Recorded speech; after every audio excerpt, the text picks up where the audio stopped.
Los hijos de Dios, dijo Jesucristo, y yo les doy vida eterna y no perecerán jamás. El Señor es el que transforma y convierte. Por eso es que dependemos de Él y clamamos para que toque tu vida. No es un velo del templo, es el velo de nuestro propio corazón.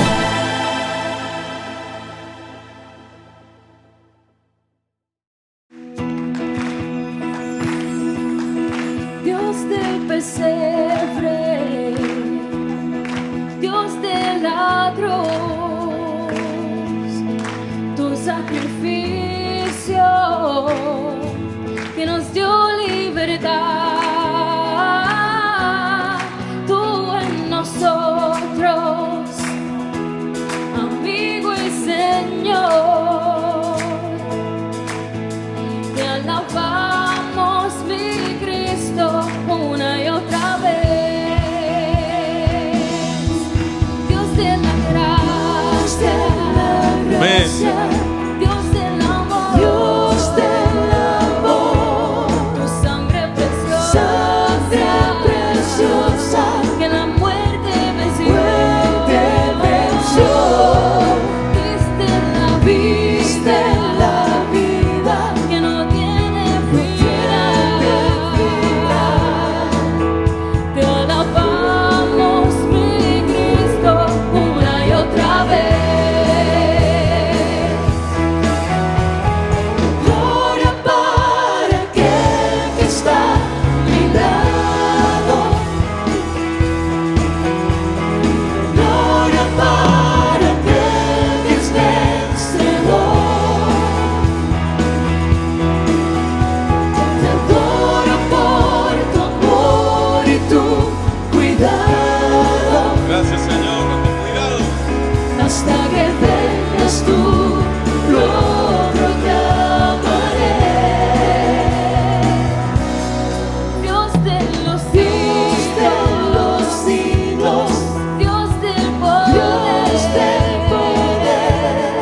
en tu presencia, me asombro, Señor, y cómo me amaste, me diste el perdón. Alabamos. Te alabamos, mi Cristo, una y otra vez. Gloria para aquel. Gloria para aquel que está a mi lado, aquel que es vencedor. Gloria para aquel que es vencedor. Te adoro por tu amor y tu cuidado. Hasta que venga. Hasta que vengas tú, lo proclamaré. Dios de los siglos, Dios del poder, en tu presencia, me asombro, Señor, y cómo me amaste. Me diste el perdón. Diste el perdón. Te alabamos, mi Cristo. Te alabamos, mi Cristo. Te alabamos, mi Cristo. ¿Cuántas veces? Una y otra vez. ¡Aleluya!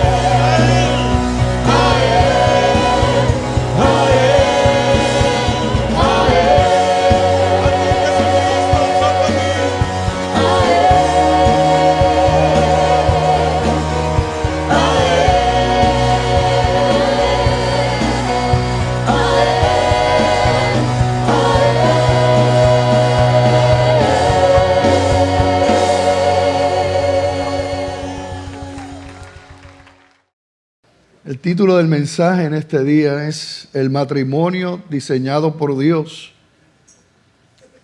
Y como muchos temas, es amplio, así que simplemente vemos una porción de la palabra porque es un tema vasto.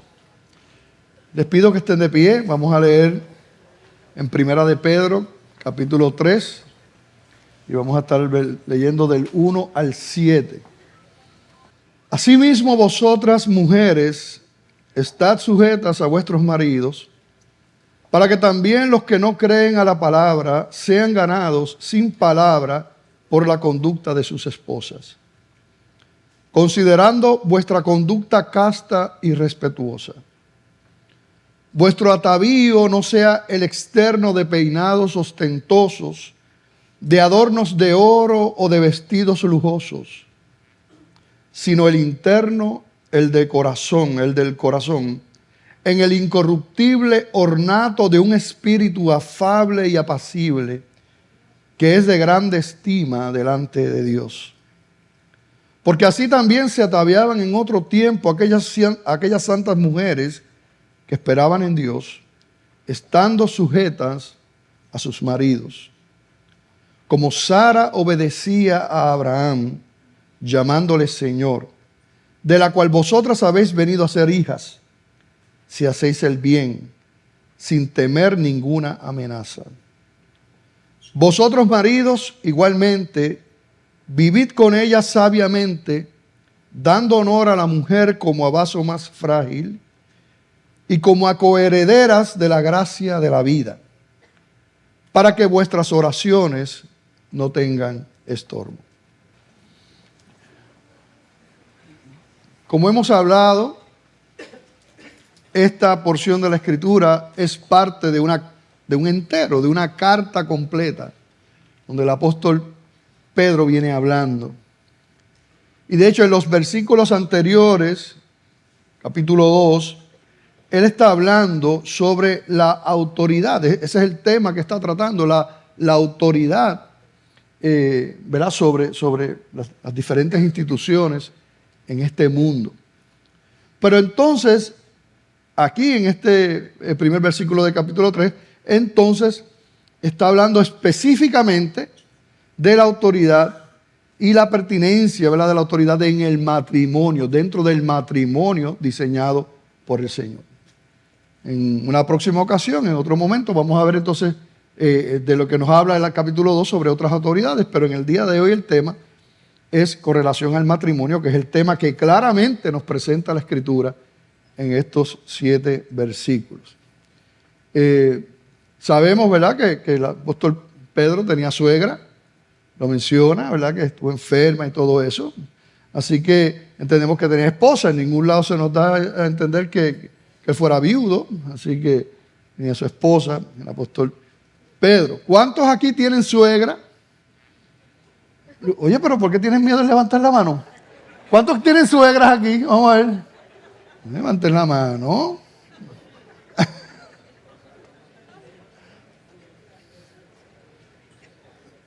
Yo tengo la mejor suegra del mundo, ¿ok? Que conste, yo tengo la mejor suegra del mundo. Aunque en esta porción de la palabra del Señor, a través del apóstol Pedro, se está hablando de la autoridad, ¿verdad?, del hombre sobre la mujer dentro de ese vínculo del matrimonio, no deja fuera lo que la palabra también le pide al esposo en el matrimonio, ¿verdad? Así que hace un énfasis, sin duda, en estos 7 versículos, la Escritura hace un énfasis en la autoridad que tiene el hombre sobre su esposa, pero ¿verdad?, porque viene tratando el tema de la autoridad, pero no deja la responsabilidad o el rol que también tiene el hombre en el matrimonio. Y si usted ya está a punto de salir corriendo, hermana, le pido que no salga corriendo. Vamos a escuchar la palabra del Señor. De la misma manera digo, ¿verdad?, que nosotros somos esclavos de la palabra de Dios. No podemos cambiarla, ¿verdad? Y los que la han cambiado han cometido tremendo error, porque es un pecado, porque no funciona Porque el creador y el diseñador y el que sabe todas las cosas es Dios, nuestro Señor. Y Él es quien escribe esta palabra. Así que podemos escuchar cosas que son contrarias a lo que este mundo nos presenta. Y se sorprendería de que también cuando se escriben estos libros en el primer siglo, igual. Porque es un mundo caído que definitivamente quiere funcionar fuera del diseño de Dios. Así que todo lo que nosotros llevemos al diseño de Dios no va a sonar bien. Ni en este tiempo, ni en todos los tiempos. Porque siempre, ¿verdad? El hombre por naturaleza caída quiere saber más que Dios. Y quiere pretender que es mejor que Dios. Pero todo es un engaño. Claro, muchos de los ataques que se hacen a la Biblia son ataques infundados realmente, ¿verdad? No están basados en la verdad, ni en un análisis de la Escritura en su contexto, sino que muchas veces son versículos sacados fuera de, ¿verdad?, de contexto. Y otra crítica del mundo hacia la palabra y la Biblia es por causa del mal testimonio de los que dicen ser cristianos. Y eso es otra cosa. Y a veces se confunden, como que un mal testimonio de un cristiano es lo que la Biblia dice. No. Un mal testimonio de un cristiano es un mal testimonio de un cristiano. Es pecado y recibirá las consecuencias de ese pecado. La Biblia es la palabra de Dios. Y como palabra de Dios es buena y es perfecta. Y lo que funciona es el diseño de Dios. Siempre que hable de este tema del matrimonio, para mí tiene un peso fuerte. Porque mis padres se divorcian cuando yo tenía 15 años, mayor de 4 hermanos. Y eso fue una debacle de la familia, un desastre en nuestras vidas. Terrible lo que nosotros sufrimos, lo que nosotros vivimos. Terrible lo que yo escucho en mi oficina. Terrible las estadísticas de los problemas matrimoniales. No solamente fuera de la iglesia, dentro de la iglesia. ¿Por qué? Vamos a ver, ¿verdad?, qué nos dice la palabra. Nosotros vemos una y otra vez en cualquier lugar que tú vayas a hablar sobre los roles del hombre y la mujer dentro del matrimonio, ese vínculo sagrado, tú vas a ver que dos palabras resaltan: el amor y el respeto. Al esposo se le pide que ame y a la esposa se le pide que respete. Y sobre eso nosotros vamos a volver más adelante. Pero quiero ver algunos de los puntos que también nos presenta esta porción de la Escritura, que no son roles principales como los que mencionamos, pero están subordinados y nos los presenta. Así que vamos rapidito a verlos. En esta porción que acabamos de leer, se nos habla de los cónyuges inconversos, de aquellos esposos que son inconversos, que no son cristianos, los esposos que no creen. Dicen que esos esposos que no creen sean ganados sin palabra por la conducta casta y respetuosa de su esposa. Aquellos que no creen. Dice, no por la palabra. Y muchas veces uno escucha, no solamente en el contexto del matrimonio, sino en los contextos interrelacionales, que a veces uno está ahí con machaca, ¿verdad?, con la palabra. Y aquí dice, no. Esos esposos inconversos, gánalos sin palabra. No te pongas a hablarle de esto, de lo otro. No. Muéstrale que tú eres una hija de Dios. Muéstrale que tú eres diferente. Muéstrale que tú no reaccionas como las mujeres impías. Que hay algo distinto en ti. Porque Cristo está en ti. Dice aquí el apóstol Pablo. Una conducta casta, pura, respetuosa. Sobre los cónyuges inconversos tengo que decir, porque cualquiera entonces podría pensar, bueno, este versículo entonces nos deja ver que está bien que nosotros nos casemos con personas que no son cristianas, con inconversos. ¿Está bien eso? Pues ustedes saben que uno no puede tomar un versículo de la Escritura y hacer una doctrina. Tú tienes que considerar toda la Escritura para llegar a las conclusiones. Así que uno tiene que ir a pasajes paralelos que nos están hablando sobre estos temas para ver. El apóstol Pablo le hablaba a la iglesia en Corinto, en 1 Corintios 7, 2 y 13, toca ese tema, parte de ese tema de cónyuges inconversos. Y allí dice la Escritura, y a los demás yo digo, no el Señor, ¿ok? Y eso ahí cualquiera puede decir, espérate, pues entonces no tiene peso de la autoridad de Cristo. Mala interpretación.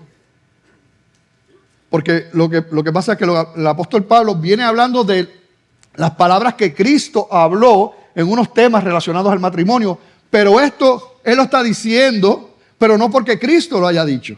Y eso es lo que él está observando. No es que quiere decir que se está saliendo, que esto no es inspirado por Dios, sino que esto no fueron palabras textuales que salieron de Cristo, pero siguen siendo inspiradas porque Dios usó a estos hombres para inspirar su palabra. Así que dice, y a los demás yo digo, no el Señor, si algún hermano tiene mujer que no sea creyente y ella consiente en vivir con él, no la abandone.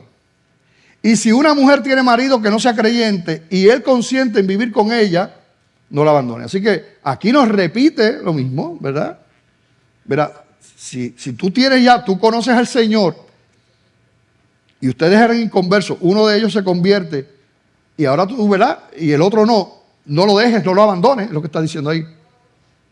No. Aun cuando, fíjate la importancia del pacto matrimonial, que aun cuando no eran cristianos y uno de ellos se convierte, el pacto sigue vigente. No te vayas. Mira lo que dice 2 Corintios 6, 14, porque definitivamente la Biblia no avala entonces el que los cristianos comiencen una relación amorosa con inconversos. Una cosa es que tú estabas casado, casada, te convertiste y tu cónyuge no. La Biblia te dice, no, quédate ahí. Ese ejemplo.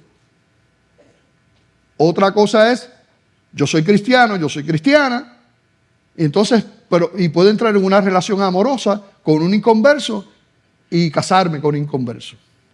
La Biblia dice en 2 Corintios 6, 14, un capítulo antes de lo que estábamos leyendo casi ahora, no os unáis en yugo desigual con los incrédulos, porque ¿qué compañerismo tiene la justicia con la injusticia?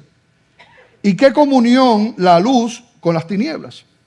¿Y qué concordia Cristo con Belial? ¿O qué parte el creyente con el incrédulo? ¿Y qué acuerdo hay entre el templo de Dios y los ídolos?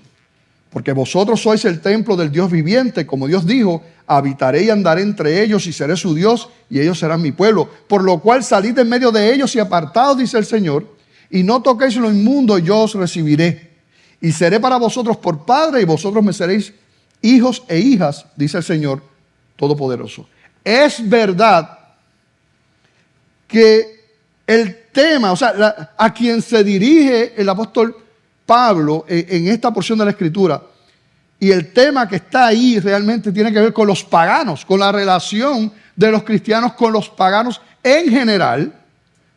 No hagan yugo con ellos, no participen de las obras de los paganos, de los que no conocen. Es verdad. Pero si eso es verdad para cualquier relación de un cristiano, ¿cuánto más para el matrimonio? Porque van a escuchar por ahí, no, eso no tiene que ver con el matrimonio. ¿Cómo que no tiene nada que ver con el matrimonio? Si es tan importante para Dios una relación de amistad y de yugo, ¿cómo no lo va a hacer para el matrimonio? Que la Biblia dice que entonces esos dos se convierten en ¿qué? En una sola carne.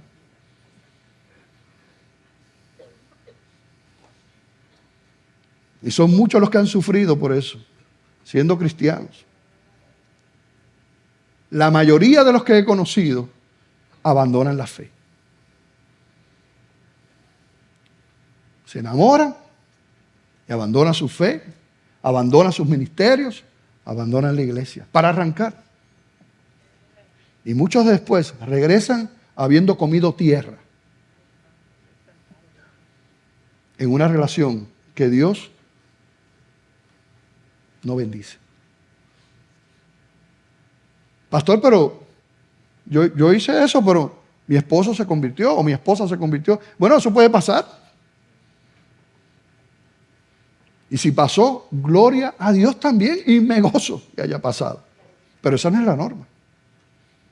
Ni esa es la instrucción bíblica. Nosotros no caminamos por las excepciones. Nosotros caminamos y debemos caminar por lo que dice la palabra. Y con eso, mire, un paréntesis aquí. Lo mejor es no acercarse. Yo siempre digo que es mejor lidiar con la tentación de lejos que de cerca. Si tú estás en tu trabajo y llega este muchacho nuevo, abusador,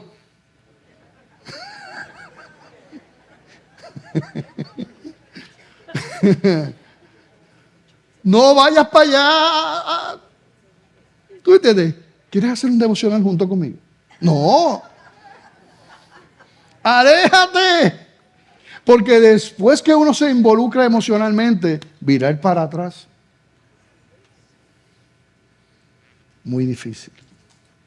Por eso uno tiene que tener unas transacciones hechas de antemano. Porque si no, se sufre y además nos salimos de la voluntad del Señor. Muy bien.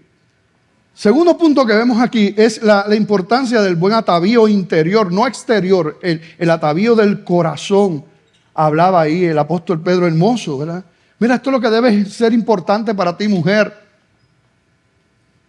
Atavío, lo que quiere decir es ese adorno. Que el adorno en tu vida, mira, y no es que tú no vistas bien. La Biblia te está diciendo que tú vistas mal. No. Mientras más fea, más espiritual. No. Señor, que prenda. ¿Qué es eso? La Biblia no dice eso. Pero lo que dice es que ahí esté tu corazón. Y lo que dice la palabra, mira, al Señor no le impresiona el oro que tú puedas tener encima. Pero sí le impresiona un corazón rendido, humillado, que hace su voluntad. Y estoy seguro que para todo esposo, valora que su esposa, ¿verdad?, esté bonita y todo eso, y eso es bueno. Pero estoy seguro que lo que valora más es quién es esa mujer en el corazón, ¿verdad? Eso es igualmente lo que valora el hombre. Y fíjense qué lindo dice, mira qué expresión, la Biblia no deja de sorprenderme, ¿verdad? Y a veces uno lee, pero como a veces uno lee y no se detiene, pero cuando uno se detiene, por ejemplo, esa porción que dice, incorruptible ornato de un espíritu afable y apacible. Qué lindo lo dice la Escritura, ¿verdad? Incorruptible ornato, refiriéndose a ese corazón. Muy bien. Y dice allí que esta mujer es de gran estima delante de Dios. ¿Tú sabes lo que es eso? Que el Dios de toda gloria, el Dios de toda creación, que el que creó los cielos y la tierra, ese diseño tan increíble, que solamente un loco puede decir que fue por casualidad. Ese diseño, que ese mismo Dios te dice a ti lo que es de gran estima, mujer, para Él. ¿Verdad? Y te habla de cómo se ataviaban esas mujeres, y nos da un ejemplo, ¿verdad?, de Sara y Abraham, ¿verdad?, que dice, ¿verdad?, cómo los respetaba, ¿verdad?, y todo eso en el Viejo Testamento. Así que volviendo a lo que les decía ahorita, la Escritura, cuando nos habla del hombre y la mujer, nos habla del matrimonio, vemos dos palabras, amor y respeto. Al esposo se le pide que ame, a la esposa se le pide que respete. Obviamente esto no quiere decir que el hombre no tiene que respetar a su esposa, tampoco quiere decir que la mujer no tiene que amar a su esposo, porque eso también lo vemos en la Escritura. Pero nos muestra algo. ¿Qué nos muestra la palabra con eso? O sea, Dios nos creó. Dios creó al hombre y Dios creó a la mujer. Y Dios los creó distintos. Ese invento del diablo de ahora, que no hay diferencia, cada vez que no somos, no hay diferencia. No, pues claro que hay diferencia. Dios nos hizo muy distintos. Ahora, somos iguales en dignidad, claro que sí. Él nos creó a su imagen y semejanza, dice la palabra, al hombre y a la mujer. Pero somos distintos y Dios nos creó así. En su diseño, Él nos creó así para que funcione. Y Él crea a la mujer con una sensibilidad especial a las cosas. Y como Él la crea así, ella tiene esa necesidad de saber que es amada, pero no solamente saber que es amada, sino sentirse amada. Y eso para las mujeres es necesario, es importante, es necesario. Dios las creó así. Y ¿cuántas veces yo no he escuchado esto en un matrimonio que tiene problemas? Él no me demuestra que me ama. Yo no siento que me ama. Él no es expresivo.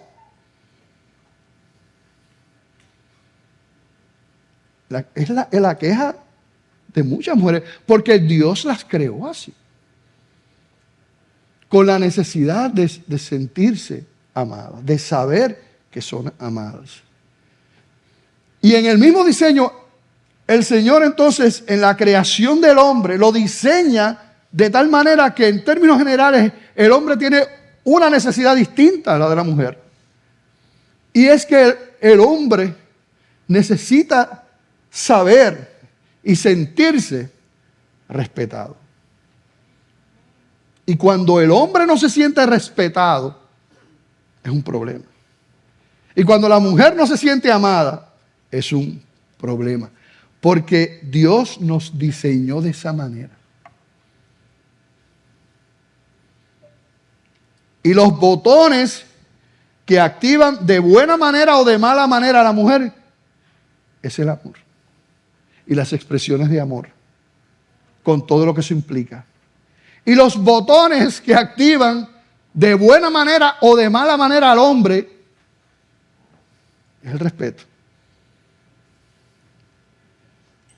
Y eso, que es lo que la palabra nos presenta tan importante como un fundamento en la relación de matrimonial, es lo que es el problema de todo matrimonio. Es lo que se ha entronado en los matrimonios. Porque como parte de esta cultura anticristiana, posmoderna y loca,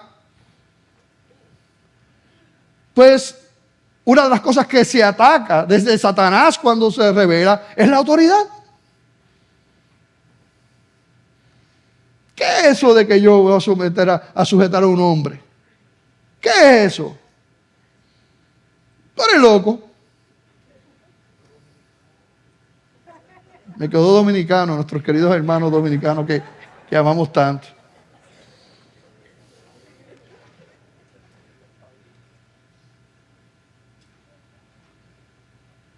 Leí en algún lugar que hay mujeres que en bodas cristianas dicen, yo no voy a leer esos votos que habla la palabra en Efesios. Les advierto, hermanas solteras que no se han casado todavía, si usted me dice eso, se va a tener que buscar otro pastor que la case.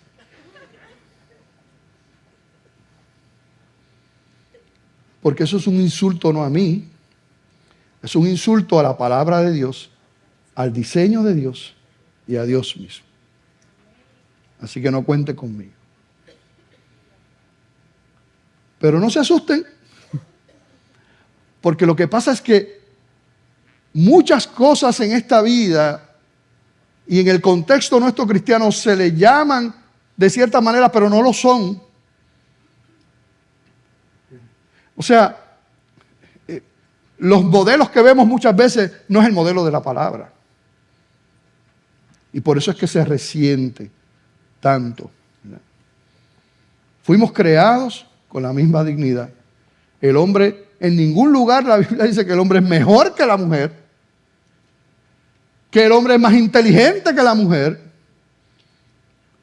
que el hombre es más importante que la mujer, que el esposo puede abusar de su esposa en ningún lugar. De hecho, cosas que no nos dicen, pero fue el cristianismo el que le devuelve el lugar de ese lugar, como decía ahí, como vaso más frágil, como coherederas de la gracia de Dios. Es el cristianismo los que le devuelve a las mujeres ese lugar, porque no eran respetadas, eran una cosa. Y de hecho, en muchas de estas religiones, ¿verdad?, heréticas, que nada tienen que ver con la palabra de Dios, ustedes saben que la mujer eso es lo que es. No sirve para nada, según esa.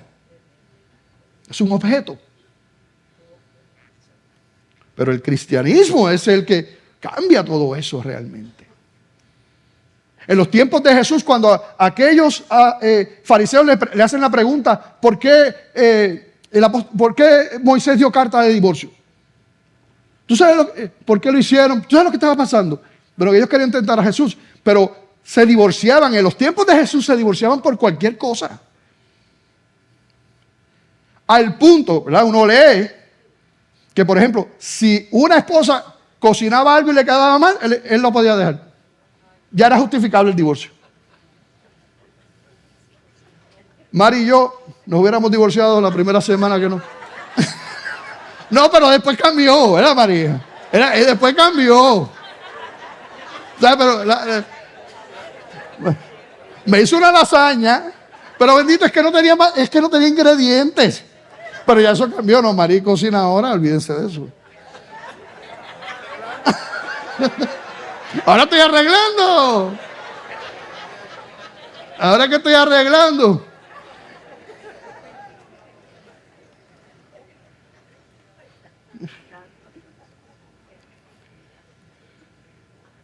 Lo que pasa es que se distorsiona la verdad y se le llama verdad a eso, pero eso no es la verdad de Dios.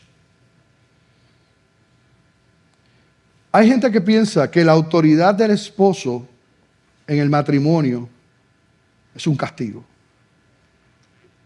Y citan Génesis 3:16. Génesis 3:16 dice, a la mujer dijo, multiplicaré en gran manera los dolores en tus preñeces. Con dolor darás a luz los hijos. Y tu deseo será para tu marido, y él se enseñoreará de ti.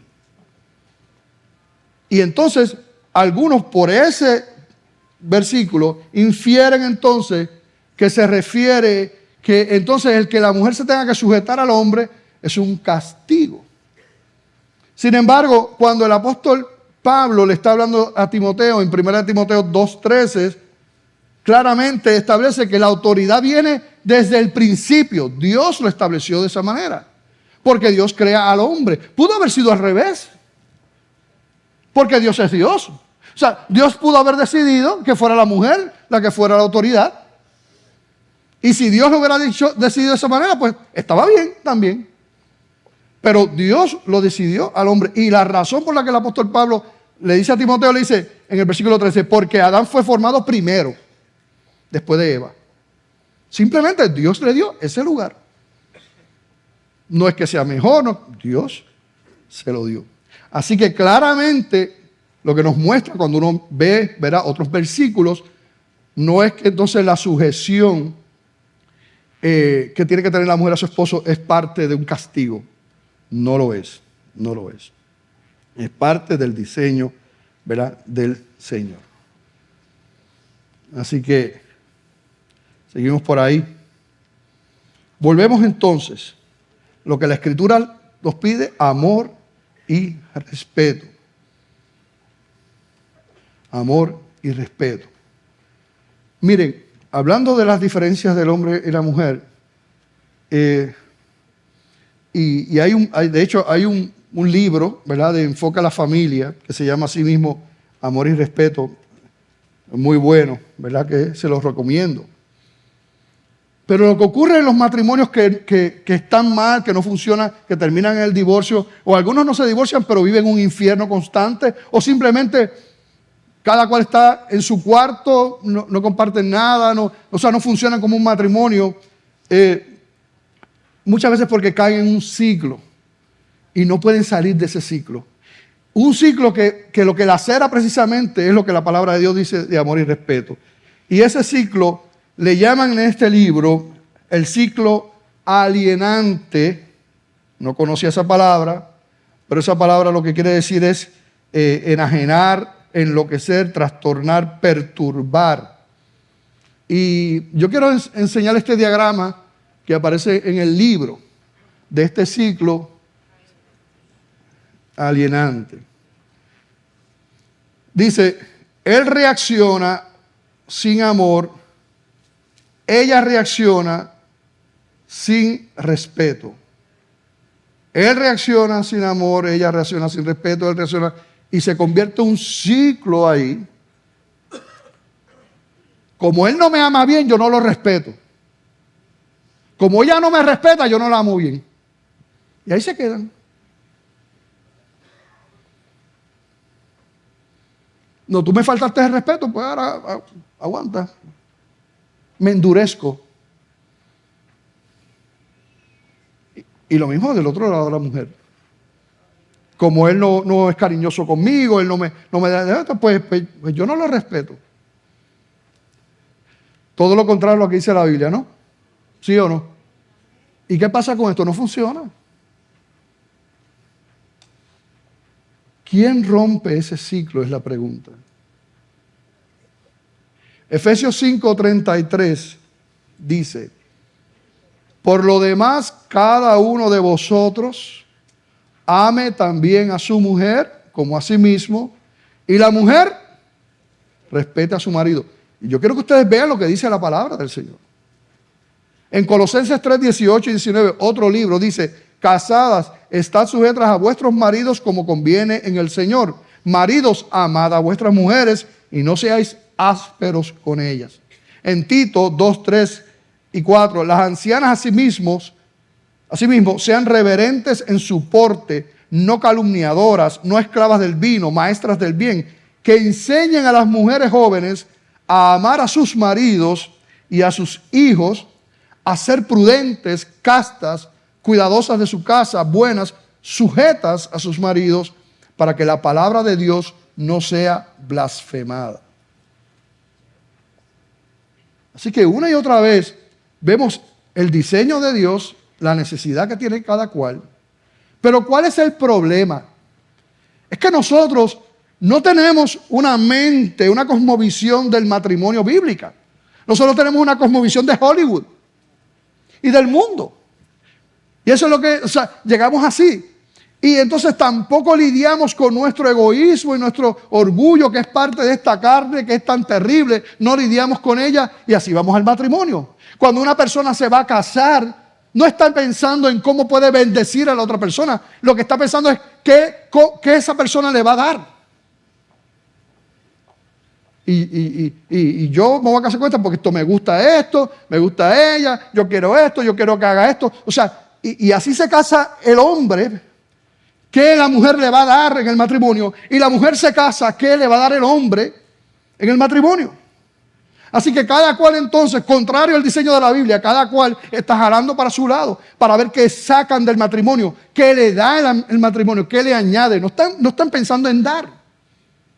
Pero cuando uno va a la palabra y uno tiene como modelo el amor, allá en 1 Corintios 13, definitivamente nos enseña un amor distinto. Y el amor que el Señor, y que aquí en Efesios capítulo 5 se le está pidiendo a la mujer y al hombre, es el amor ágape. Es el amor incondicional. Pero empezamos mal. Entonces cuando las cosas no salen como yo esperaba, mis expectativas incorrectas no se cumplen en el matrimonio, empiezan los problemas.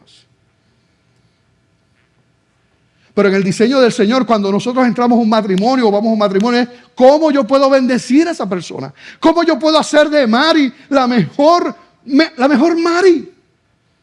Cómo Mari puede ser hacer de mí el mejor Joel. El momento cuando tú estás pensando en casarte es eso. Yo quiero darle el hogar que no tuvo. Yo quiero darle la atención que no tuvo. Claro, vamos a estar limitados por esta carne y por nuestro pecado, es verdad. Pero ese debe ser el principio.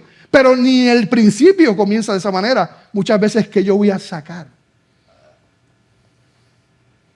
Terrible. Todo el mundo jalando para su lado. Y esa actitud egocéntrica es lo que mantiene el círculo. Ponme otra vez el ciclo. Es lo que mantiene el ciclo.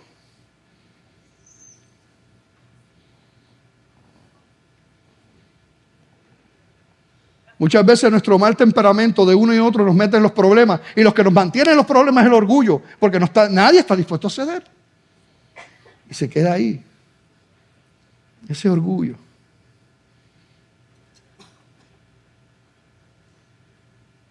Por eso es que cuando nosotros decimos que un matrimonio que funciona es un matrimonio donde Cristo es el Señor, es la respuesta.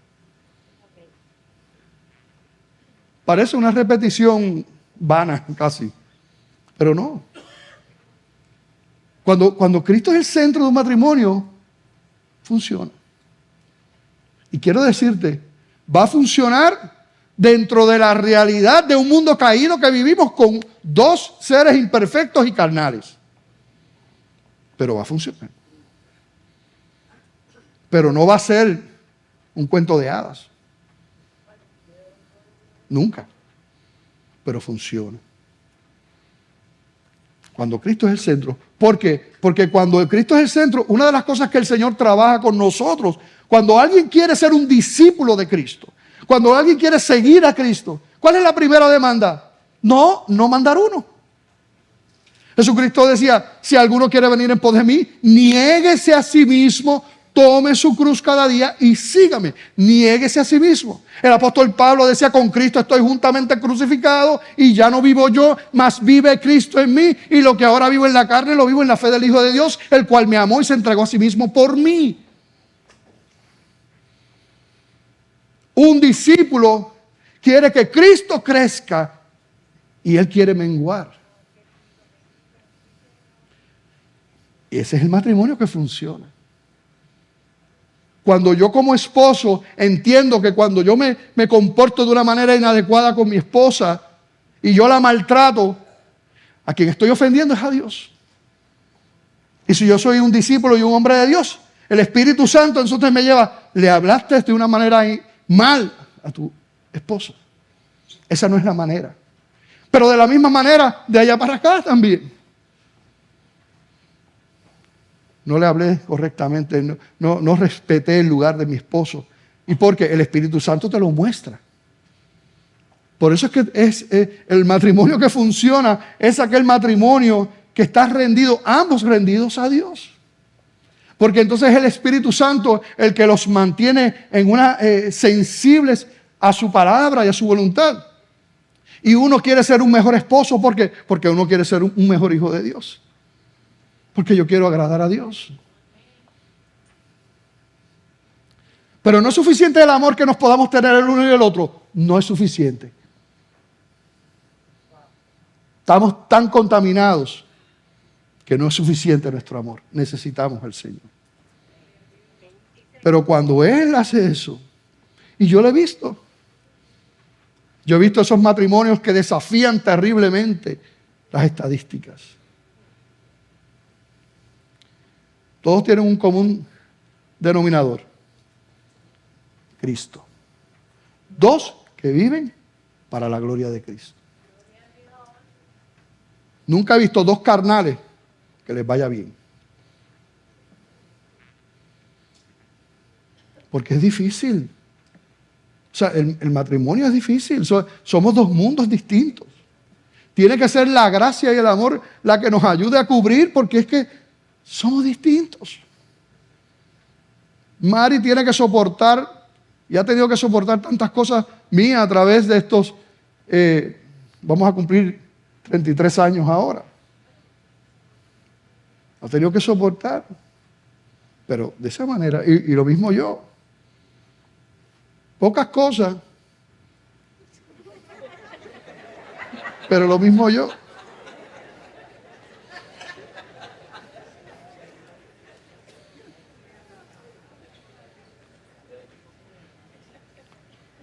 Yo tenía un terror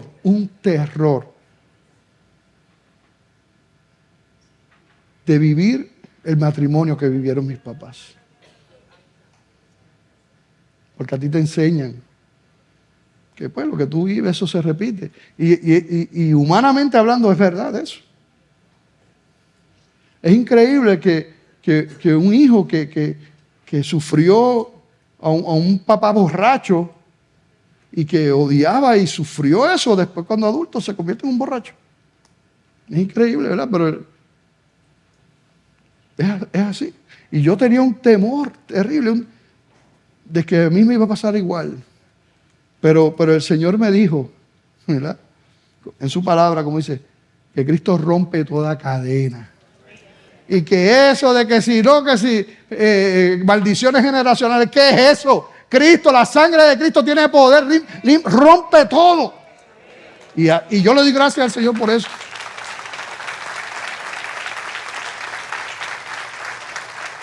Y mis hijos no tuvieron que beber de las amarguras de la que yo bebí tampoco, porque Cristo rompe las cadenas. Pero es necesario, hermano, que Cristo sea el Señor de tu vida. El matrimonio es una institución espiritual. Y para que funcione necesitamos del Señor. Si tú no tienes un compromiso con Dios en tu vida, mucho menos vas a tener un compromiso con tu esposa. Para darle un ejemplo de lo que es esa sensibilidad, yo recuerdo que cuando María y yo nos casamos, tuvimos una discusión recién convertidos, recién casados, perdón. ¿Y ustedes saben qué yo hice? Yo me monté en el carro y salí chillando gomas.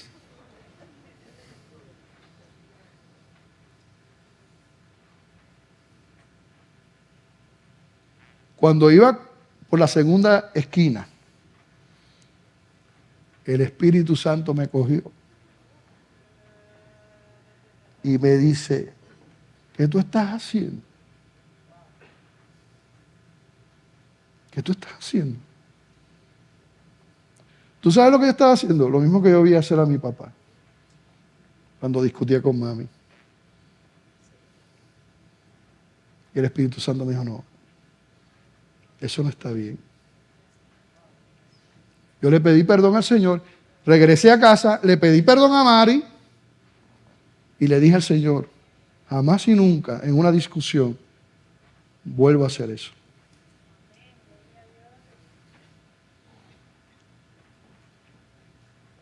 ¿Por qué uno puede estar sensible a eso? Bueno, porque uno tiene una relación con el Señor.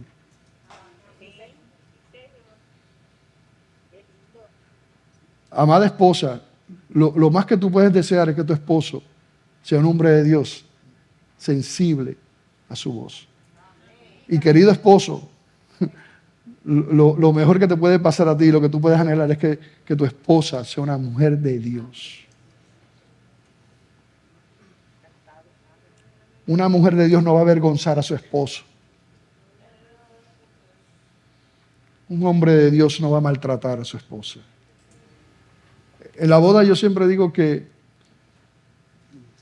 pareciera que la parte difícil le ha tocado a la esposa, porque la Biblia le pide que se sujete, se someta a su esposo. Pero realmente la parte difícil le ha tocado al esposo. Porque la Biblia dice en Efesios, maridos, amad a vuestras mujeres, así como Cristo amó a la iglesia y se entregó a sí mismo por ella. Así que la medida que nos pide el Señor en el matrimonio a los hombres es que amemos a nuestra esposa como Cristo amó a la iglesia. Imagínate.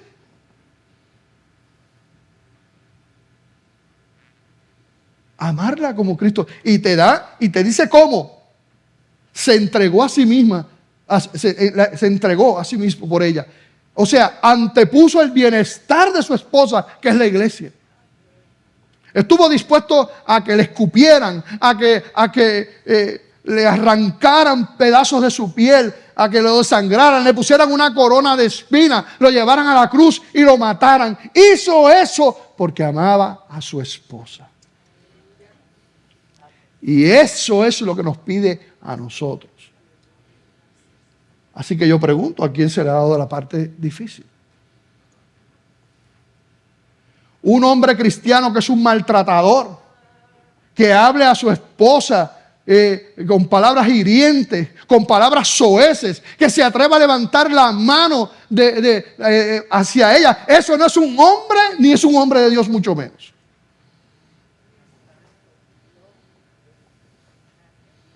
Y la mujer que denigra a su esposo, que no lo respeta, que habla de él por todo el mundo por ahí como si fuera una basura, darás cuentas a Dios también.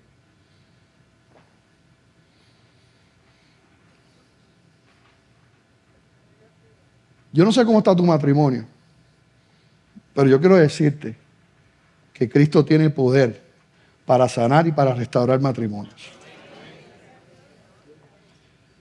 En ese mismo libro que les hablé sobre amor y respeto, él habla del montón de matrimonios restaurados que tenían esa situación. ¿Habrá algo imposible para Dios? ¿Habrá algo imposible para Cristo? Pastor, cuesta. Pues claro que cuesta, pero mira, cuesta más al principio. Yo preguntaba, ¿quién va a romper con el ciclo? ¿Quiénes ustedes creen que tienen que romper con el ciclo? No me contesten, porque se van a equivocar a lo mejor. ¿Quién tiene que romper con el ciclo? Tú. Tú. No él, no ella. Tú. Y cuando uno rompe ese ciclo, la cosa cambia también. Porque cuando no se rompe, se le añade leña al fuego. Pero cuando tú rompes ese ciclo, las cosas cambian. Dependiendo de cuánto tiempo se han maltratado, pues toma un poquito más de tiempo. Pero para el Señor nada es imposible. Claro que se puede vivir un matrimonio feliz para la gloria de Dios. ¿Estamos a la orden? Aquí tenemos consejería, están los pastores, el pastor Edil, ¿verdad? Que muchos años ha estado trabajando, ¿verdad? Con matrimonios y el ministerio de la familia. Estamos para servirle. Pero el cambio comienza cuando tú dices, el problema soy yo. No me olvido del cuento del pastor, cuando él da cuenta que ya a mí me ha pasado como pastor, ¿verdad? Pero lo escuché por primera vez de él, yo todavía no era pastor, que iban a consejería muchas veces los matrimonios. Y entonces ella entraba y contaba todo lo malo que era el esposo y de esto y lo otro. Y después venía el esposo y contaba todo lo malo que era ella, que sí, esto. Y después entonces ellos no aceptaban, ¿verdad? Yo estoy bien. Entonces el pastor, ¿verdad? En broma decía, bueno, si tú no eres el problema y tú no eres el problema soy yo, a lo mejor aquí vemos que tres. El problema de tu matrimonio soy yo.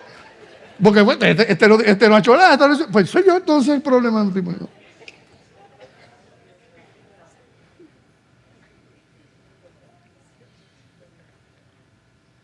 No hay por qué vivir matrimonio infeliz, sin propósito.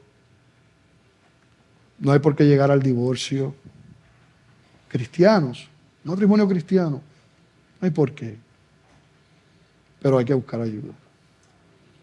A veces, ¿verdad? Es tan fuerte que necesitamos ayuda. Pero para eso está la iglesia. Para eso Dios diseñó también la iglesia. Para ayudarnos mutuamente. Les voy a pedir que se pongan de pie, un momentito. Los demás, por favor, bajen sus rostros, presenten sus vidas al Señor en oración. Si tú nunca te has casado, pues piensa en los familiares que tú conoces, ora por ellos, ¿verdad? pero considera estos principios. Pero yo quiero preguntar así, ¿verdad? Con los rostros inclinados, porque nadie tiene que estar mirando nada, ¿verdad? Si aquí hay matrimonios que están pasando por situaciones difíciles y quieren presentar su matrimonio al Señor, sus vidas. Yo quisiera orar por ti. Y simplemente te pido que levantes tu mano y la bajes, ¿verdad? Vi tu mano, ok. Muy bien, muy bien, muy bien. Amén, amén. Amén. Vi tu mano, sí. Puedes subirla, puedes bajarla. ¿Alguien más? Matrimonios que están en crisis y que lo presentan al Señor, amén. Vi tu mano. Amén. Vi tu mano. ¿Verdad? Y más importante que yo la vea es que el Señor lo ve, ¿verdad? ¿Habrá alguien más? Porque queremos orar por ti y por tu matrimonio. Dios te bendiga. ¿Alguien más? Dios te bendiga. ¿Alguien más? Dios te bendiga. ¿Alguien más? Padre, en este momento te presento estas vidas, estos matrimonios que han levantado su mano, Señor, pasando por situaciones difíciles. Señor, en este momento, primero te damos gracias por tu palabra, porque es perfecta, porque tu diseño es perfecto, Señor. Pero en este momento te presento estos matrimonios, te pido, Señor, por ellos. Tú tienes poder, Señor. Te pido que tú le ayudes, Señor, a rendirse, que estén dispuestos a quebrantarse, Señor, a entregar. En vez de estar demandando, Señor, que entreguen, que sean ellos los que dan, Señor, que por tu gracia puedan romper ese ciclo, Señor, para tu gloria. Si ellos no pueden solos, Señor, que busquen ayuda cristiana, Padre. Un consejo conforme a tu palabra. Cuánto sufren los hijos cuando hay divorcio, los mismos cónyuges, Señor. Yo clamo, Padre, por tu intervención sobre nuestra iglesia. Ayúdanos, Señor, a vivir matrimonios que te glorifiquen a ti, Señor. Que el mundo pueda ver, Señor, que es diferente. Que cuando vean nuestro matrimonio te glorifiquen a ti, Señor. Que ellos quieran lo que tenemos. Te lo pido, Padre, en el nombre de Jesús. Amén.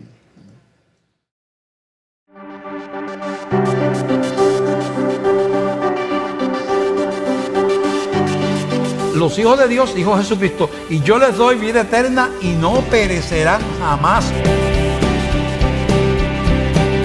El Señor es el que transforma y convierte. Por eso es que dependemos de Él y clamamos para que toque tu vida. No es un velo del templo, es el velo de nuestro propio corazón.